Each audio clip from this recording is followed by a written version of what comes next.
Neat పరీక్ష పత్రం leak అయిందని దేశమంతటా పెద్ద ఎత్తున ఉద్యమాలు నడిచినాయి కదా.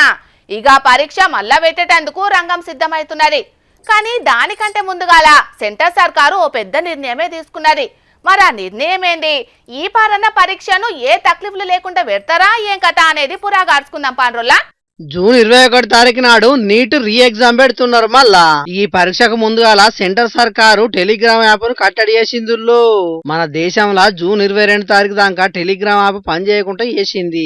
ఇదే కాదు, టెలిగ్రామ్ లా ఇప్పటికే పంపిన మెసేజ్లను ఎడిట్ చేసే ఆప్షన్ ను జూన్ 30 తారీఖు దాకా బంద్ చేసిర్రు. పరీక్షలు రాసే విద్యార్థులను మోసం చేస్తున్న గ్రూపులు టెలిగ్రామ్ ను ఎక్కువ వాడుతున్నాయట.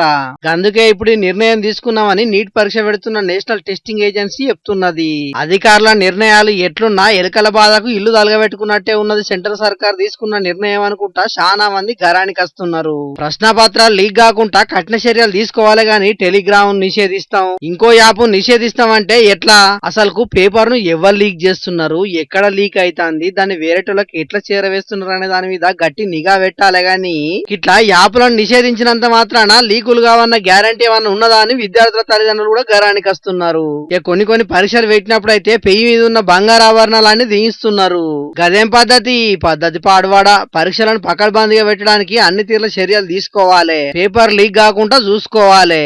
ఎవ్వరు మాల్ ప్రాక్టీస్ చేయకుండా కట్టుదిట్టం చెయ్యాలి. అంతేగాని ఇట్లా లేని ప్రయోగాలు చేసి కడమ జనాలను ఇబ్బంది పెట్టుడేందని ఇంకొందరు అంటున్నారు. ఇది ఇట్లుంటే పరీక్షకు సంబంధించిన సమాచారం తెలుసుకోవడానికి ఎన్టీఏ వెబ్సైట్ ను మాత్రమే చూడాలి గాని ఆన్లైన్ లో చక్కర్లు కొడుతున్న తప్పుడు సమాచారాన్ని నమ్మి మోసపోవద్దని పరీక్ష పెడుతున్న అధికారులు అంటున్నారు. చూడాలి మరి ఈ పరీక్ష ఎట్లా జరుగుతుంది, రాసినాక విద్యార్థులు ఏమంటారనేది. మరిగా నీట్ పరీక్ష రాష్ట్రాలందరికీ మన జోర్దార్ తరపున ముందుగానే శుభాకాంక్షలు కూడా చెప్తున్నాం. పరీక్ష రద్దు మీద ఎటువంటి భయాందోళనలు పెట్టుకోకుండా మంచిగా రాయుండ్రి, ర్యాంకులు కొట్టుండ్రి.